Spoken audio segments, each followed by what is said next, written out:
Halo semuanya, perkenalkan nama aku Mutiara Merenita dan kali ini aku bakal diinterview sama salah satu YouTuber cantik asal kota Bandung, Jawa Barat. Sebetulnya dari Majalengka sih, tetapi sama-sama orang Sunda ya guys.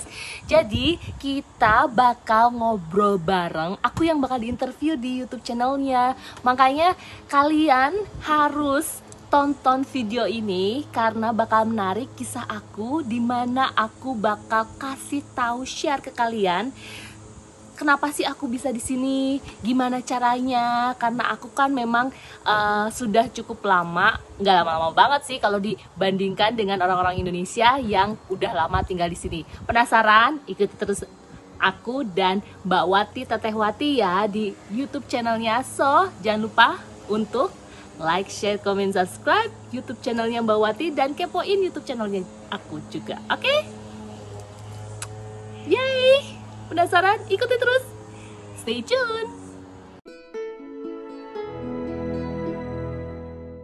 Halo semuanya, ketemu lagi bersama saya Teh Wati.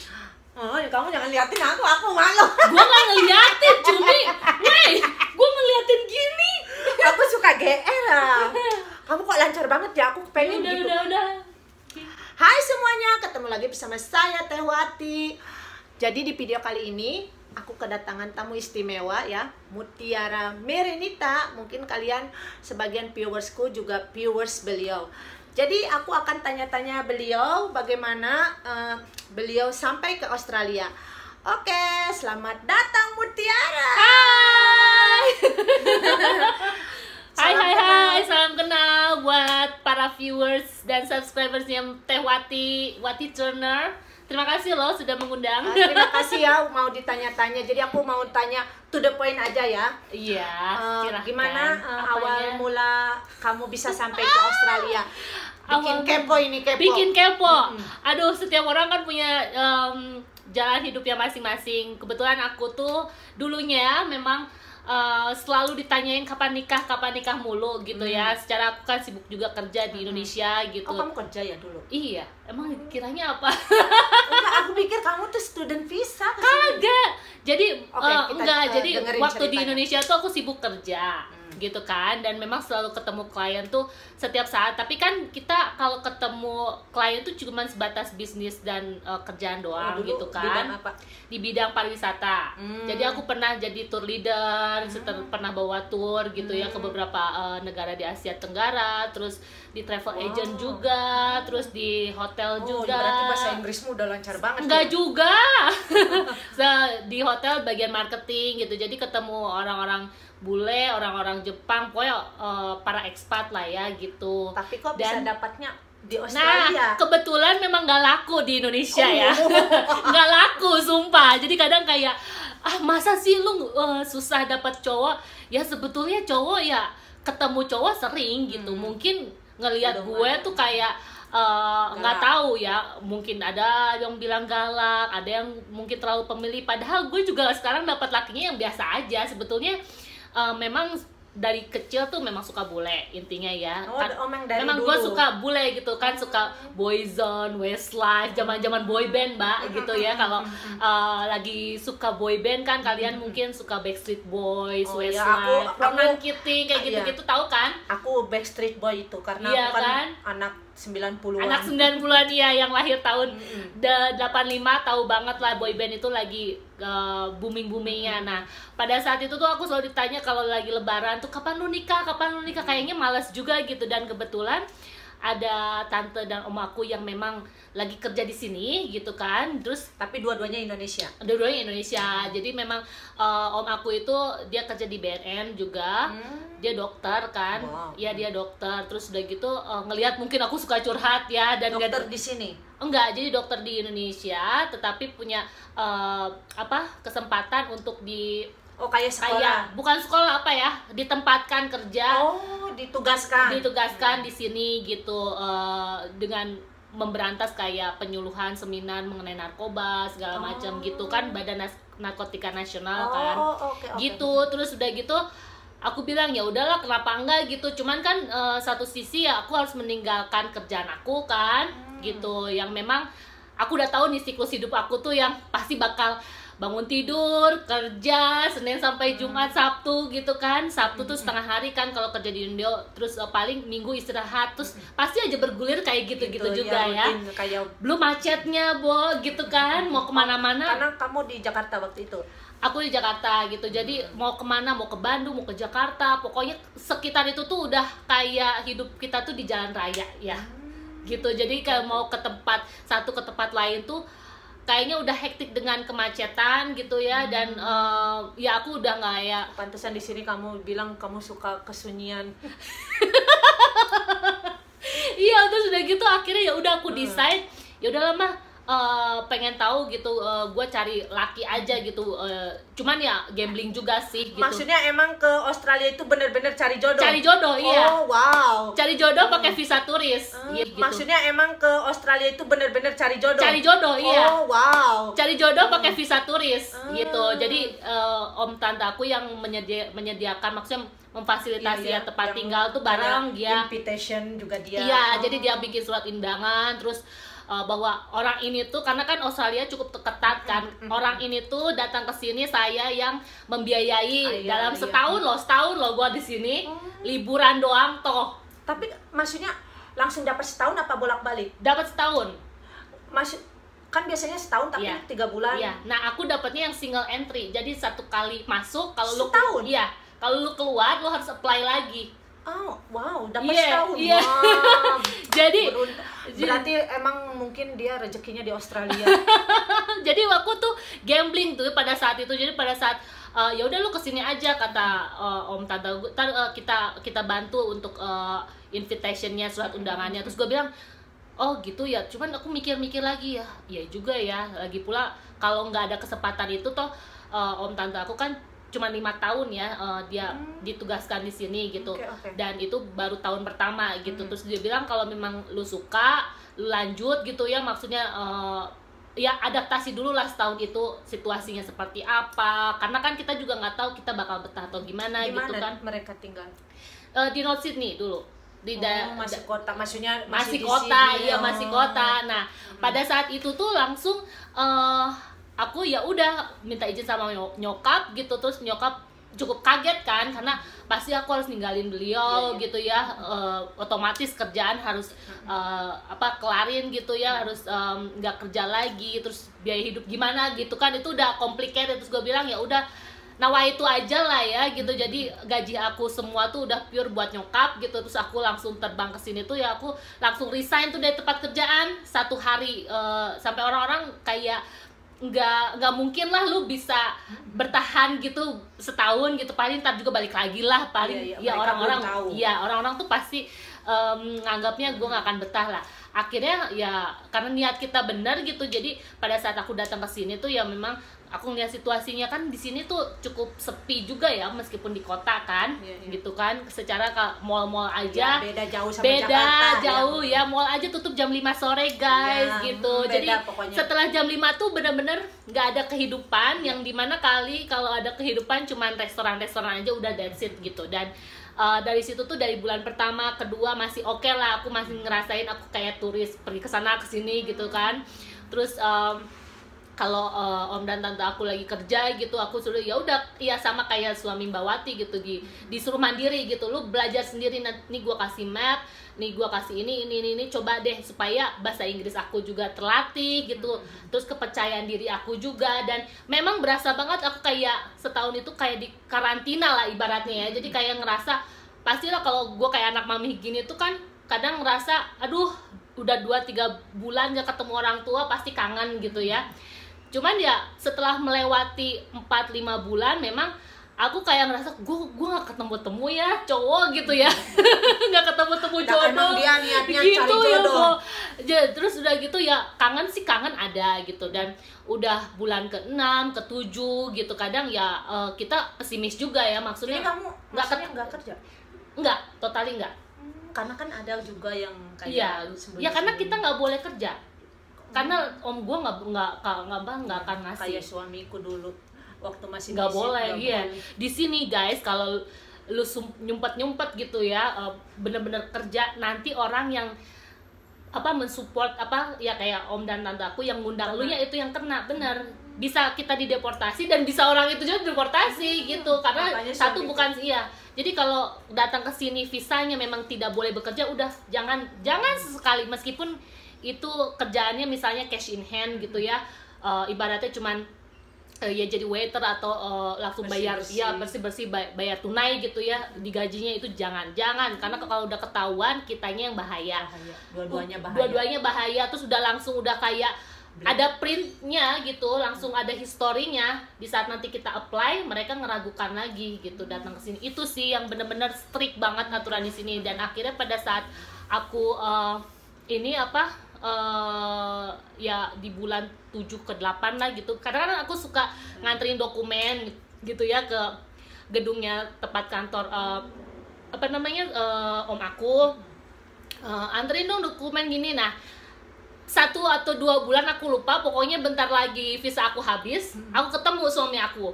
Iya, jadi akhirnya gitu ya. Jadi pada kayak gila ya, gue kalau misalnya setahun gue nggak ketemu orang yang berarti cocok, kamu balik? Ya pastilah harus balik kalau gitu. Maksudnya iya, aku long distance juga sama suami aku.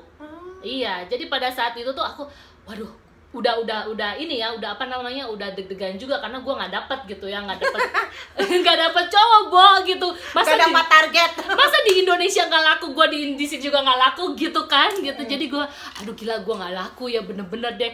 Itu akhirnya aku ketemu sama suami aku yang dimana yang bule di sini juga kan nggak semua orang yang mau ngobrol sama stranger ya, sama orang asing yang dimana lu so kenal so dekat, SKSD. Nah aku tuh orangnya pada saat ke gedung itu nganterin dokumen itu, dia kan memang kerja di government gitu kan. Dan bidang apa? Dia transport manajemen, jadi kayak New South Wales itu transport New South Wales, yes. Gitu, jadi kayak ada project. Maksudnya suami kerja di situ kan dapat SIM gampang kali. Tapi kan dia bukan bidangnya juga. Dia kan kayak misalnya ngebangun jalan raya besar yang benar-benar proyek gitu. Dan tadinya ya pokoknya dia tuh orangnya lebih serius lah ya gitu. Jadi kalau ketemu orang tuh yang kasarnya nggak terlalu banyak ngomong. Nah gue tuh kalau pecicilan juga ya sama kayak Mbak Wati gitu, yang hai kayak gitu kan, gue yang nanya duluan. Terus udah gitu di mana itu? Maksudnya itu lagi di ruang tunggu, di lounge area gitu, di dia area ngapain? Dia juga lagi nunggu mau rapat, mau meeting karena kan memang sampai detik ini pun kerjaannya tuh meeting Jadi gitu kan. kamu yang nyapa duluan? Gue tuh bener ketemu temen tuh gue yang nyapa duluan gitu. Karena di sini tuh aku nggak ketemu sama siapapun gitu ya. Sampai detik ini aku kenal si A, si B, si C ya dari personality kita gitu ya. Karena orang-orang di sini tuh terlalu private gitu. Tapi aku kadang suka takut kalau misalnya sok kenal sok dekat, takutnya dijudesin. Kebanyakan sih gitu ya. Emang sih ya itu gimana orangnya juga. Jadi aku ya balik lagi ya, itu mungkin nanti kita bahas. Dan pada saat itu tuh ya dia responnya baik. Udah gitu kita suka ketemu juga kedua, ketiga, keempat kali gitu, sampai akhirnya ketemuan yuk gimana. Terus itu tuh udah tukeran nomor? Iya, jadi aku minta ya nomornya. Wah. Iya, gue minta. Waduh, bener-bener ini target. Iya. Zaman sekarang ya, secara gue kan lahirnya bukan kayak Cinderella ya gitu, yang harus cowok duluan yang nyamperin gitu. Ya kalau kita takdirnya harus kita yang duluan nyamperin, ya kenapa enggak gitu. Zaman emansipasi wanita gitu loh. Iya, benar-benar. Secara secara dia udah ditargetkan, pokoknya dalam 1 tahun harus dapat jodoh. Biar nggak sia-sia. Secara iyalah. Karena kan kita gak mau buang waktu juga ya. Nah pada saat itu kita nyambung, terus udah gitu kita ketemuan, dinner bareng. Terus gue bilang gue mau pulang nih ke Indo karena visa gue habis. Gue bilangnya, dia kaget dong. Hah? Lu bisa habis? Iya, gue nyari jodoh. Seriusan lu? Kata dia gitu. Gue bilang gue nyari jodoh. Iya. Wow, bener-bener ya. Percaya nggak, waktu gue apply visa turis 1 tahun kesini, imigrasi bilang, lu ngapain katanya keluar dari kerjaan cuman buat nyari jodoh. Ya kenapa? Gue bilang, emang gue mau nyari jodoh, gue nggak laku di Indonesia. Gue bilang gitu. Masa sih? Imigrasinya nanya, telepon ke gue. Sumpah demi Allah. Jadi gue apply tanggal 2 Agustus, gue dapat pertengahan Agustus. Yang kedua kali? Enggak, pas pertama kali datang ke sini. Emang alasannya gitu? Iya, gue jujur. Gue bilang, Pak, saya memang saya mau cari jodoh karena saya memang sibuk dan nggak ketemu jodoh di sini. Kalau bapak mau approve, gue gitu. Waduh, Bener. untung dia approve ya. Untung dia approve dan nyampe sini tuh November gitu, November Desember lah. Karena harus minta izin juga sama keluarga, terus resign dari kerjaan segala macam. Nah pada saat aku ketemu sama calon suami gitu, ya udah gue ngekunci dia aja, udah gue nggak mau ngelihat lirik kanan kiri, pokoknya gue udah mantep lah sama dia lah, udah bodo amat kayak gitu gue. Langsung diserang habis-habisan tuh. Terus udah gitu Tapi aku untungnya pulang kan. itu ya, dia juga respon. Untungnya karena dia tuh bertolak belakang banget sih sama pribadi aku ya. Dia tuh yang benar-benar pendiam, terus orangnya lebih Kelihatan dari dewasa gitu ya, dan nggak pecicilan yang kayak kalau nggak ditanya duluan ya mungkin ya siapa sih lo gitu. Yang sebenarnya dia suka sih nanya, cuman sebatas tau lah orang bule di sini kan gitu, yang seperlunya aja gitu. Dan orangnya private banget. Udah gitu ya udah aku pulang ke Indonesia, terus aku ini apa namanya long distance gitu sekitar 7-8 bulanan. Terus dia undang aku ke sini. Jadi sekarang dia yang undang. Iya, Maksudnya yang kedua dia ngundang. Terus aku bilang dong ke om tante aku, nih aku ketemu cowok nih, gitu kan. Dia tuh kerjanya di sini ini. Tolong dong liatin om, bagus nggak? Kelihatannya sih oke, kata om gue gitu ya. Ya udah nanti kepada saat dia ngundang gue ke sini. Tapi aku masih tinggal di om aku kan. Karena aku sebelum aku dikenalin sama orang tuanya, sebelum kita serius ya gue nggak mau tinggal bareng dulu gitu kan. Nah pada saat itu tuh ya kedua kalinya tuh 2012 ke 2013 aku udah setahun, jadi 2014 lah. Karena 2013 akhir tuh ya 2013 akhir aku pulang ke Indonesia, terus 2014 pertengahan aku diundang lagi ke sini. Ya udah terus kayak dimudahin aja, aku ketemu sama orang tuanya, kita dinner bareng segala macam. Dia juga kayak anak satu-satunya gitu. Oh, dia anak tunggal iya, juga. enggak tunggal sih karena dua kakaknya meninggal. Jadi dia juga kayak anak tunggal lah gitu, aku juga sama. Terus jadi kita kayak keluarga kecil lah. Terus karena dia lebih independen orangnya gitu kan, karena di sini kan udah umur 17, 18, 20 gitu kan bule dilepas gitu ya sama orang tuanya. Nah, kelihatan orangnya juga baik. Ya udah akhirnya di 2014 akhir mau ke 2015 ya kita tinggal bareng gitu kan Di sini. Bisanya di sini aku nyangkut ke partner visa. Tapi belum nikah itu. belum Oh, jadi kamu de facto ya? de facto dulu. Jadi kita daftarin hubungan kita ke merit register. Jadi benar-benar kayak Serius gitu, ada serius dan komitmen. ya naik level lah dari pacaran gitu kan, supaya nanti kedepannya kita mau next step selanjutnya seperti apa itu dipermudah, karena kan di sini harus legal segala macem kan.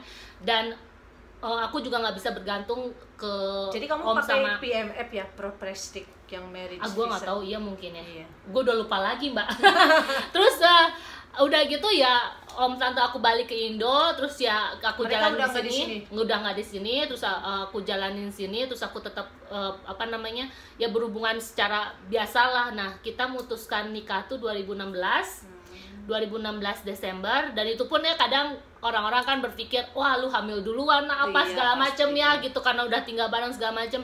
Ya cek aja gue belum punya anak sampai sekarang gitu, karena bukan itu prioritas kita juga ya. Soalnya Pasti emang bule nggak langsung kocok-kocok gitu, mereka Iya. mau lihat dulu Betul, gimana iya. kita. Ya, jadi 2016 tuh aku memang banyak desakan juga dari ya tau lah ya budaya timur gitu. Iya. Kapan nikah lagi sebetulnya ya, kalau aku nggak didesak itu pun aku tetap enjoy sih sebetulnya. Cuman aku juga mikir kita harus punya status juga gitu kan. Jadi supaya juga kita tahu bahwa oh iya kita bukan sembarangan lagi, kita memang udah jadi istri orang gitu. Dan dari situ aku bilang lu kapan mau nikahin gue gitu, karena kita budaya timur, kita nggak bisa ngikutin ya budaya barat. Ya terserah juga sih, ada orang-orang Indonesia yang mungkin ngikutin budaya barat. Cuman aku mikir aku punya keluarga besar dan mereka mengharap aku untuk nikah yang bener-bener proper lah gitu pernikahan.